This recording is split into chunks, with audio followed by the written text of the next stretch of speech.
Alors on va commencer par le collectif Cosmo et on va demander à Nancy un petit peu de nous expliquer en quoi ça consiste et quel est le rôle de ce collectif. Oui.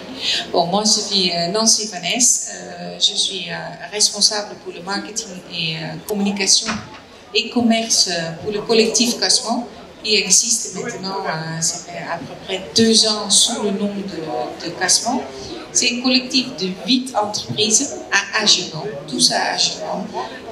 Ils travaillent tous dans la fabrication de meubles, donc ameublement, historiquement ici à Agenor, et qui regroupe donc sous le nom de Cosmo et qui a le but d'offrir un service aux architectes, un guichet unique pour les architectes qui peuvent nous contacter.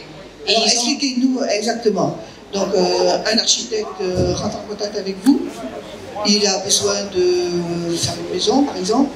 Alors, vous, quel est votre rôle? Mon rôle, c'est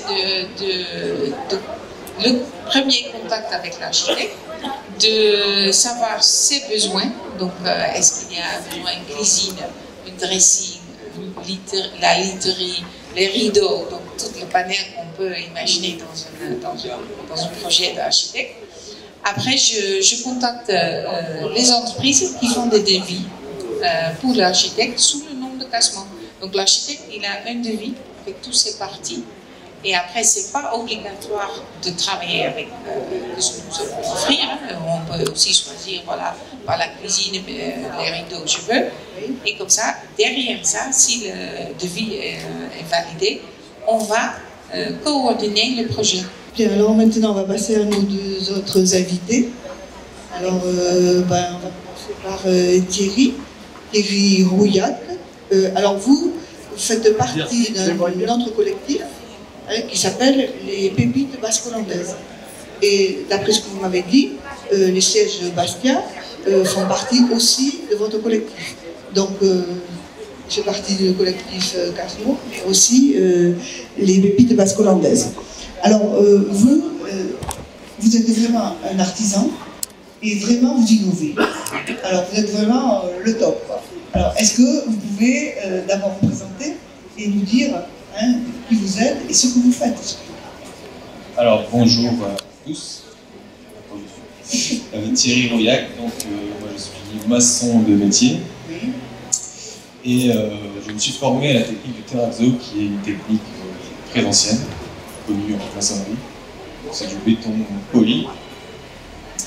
J'ai fait rentrer cette matière, cette méthode dans l'habitat pour en faire du mobilier et des pièces particulières comme ça, des vasques, des cuisines, un peu toute destination. Donc les produits, quand vous les fabriquez, alors si c'est avec des coquilles de moule ou des coquilles des palourdes, tout ça, la couleur est différente alors. C'est ça, le côté visuel, graphiquement, peut changer selon le choix des coquillages qu'on va mettre dedans. Et on peut aussi teinter le liant, donc teinter la chaux avec des pigments minéraux. Bon, ils vont du spectre très sombre, très clair, en passant par les grains sable. Vraiment, le spectre est infini au niveau de couleur. Et du coup, le fait de polir très très fort le support le rend brillant comme un marbre. Ce qui donne des résultats très très beaux esthétiquement et graphiquement. Et comment êtes-vous arrivé jusqu'à Agenor aujourd'hui? Eh bien, grâce justement au collectif des Pépites Basques-Hollandaises, et notamment à Bastia, qui nous a proposé de venir ici avec la mairie de Agenor, évidemment. Très bien. Voilà. Bien, merci. On va parler avec votre voisine. Alors vous, Dominique Porcher, c'est ça? Oui, tout à fait. Et votre entreprise s'appelle l'Allumette. L'Allumette. À l'Allumette.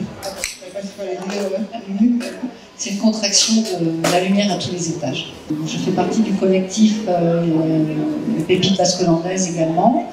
Et je fais donc du luminaire en laiton. Mon métier, en fait, c'est la dinanderie. La dinanderie, c'est le travail des feuilles de laiton. Alors, vous m'avez expliqué le dinanderie parce que je ne sais pas s'il y a beaucoup de monde qui connaît ce mot. Alors, c'est vrai que dinanderie vient de la ville de Dinan en Belgique, où au Moyen-Âge, en fait, il y a toute une corporation qui est venue s'installer et qui est venue travailler la feuille de laiton, enfin de cuivre à l'époque, et qui faisait d'abord des casseroles, des armures, un petit peu de décoration comme ça pour des maisons nobles. Et voilà, et aujourd'hui la dinanderie se perpétue. C'est un métier qui est lié plutôt à la chaudronnerie en fait, puisque c'est la formation de feuilles. Oui. Elle a été un peu abandonnée cette discipline, en tout cas au niveau du domaine scolaire, hein, parce qu'il n'y a plus de formation diplômante, mais par contre il y a encore des établissements qui l'enseignent dans certaines matières.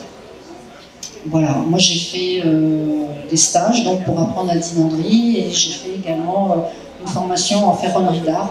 Vous avez, pour faire ce que vous faites actuellement, dites-nous exactement ce que vous faites.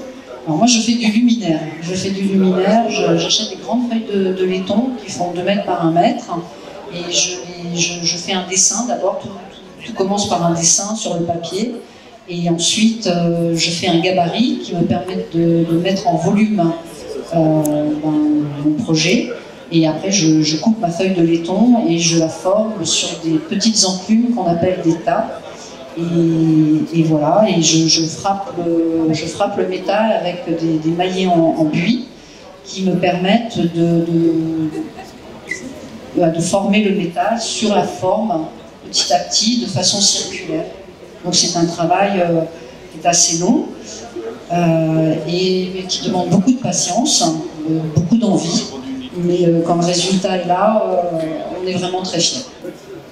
Et dans votre atelier, vous avez un certain nombre de produits déjà ou comment vous faites? Vous créez au fur et à mesure? Alors je crée beaucoup à la commande parce que je ne peux pas avoir non plus des stocks infinis. Je n'ai pas encore une industrie qui me permet d'avoir des locaux immenses.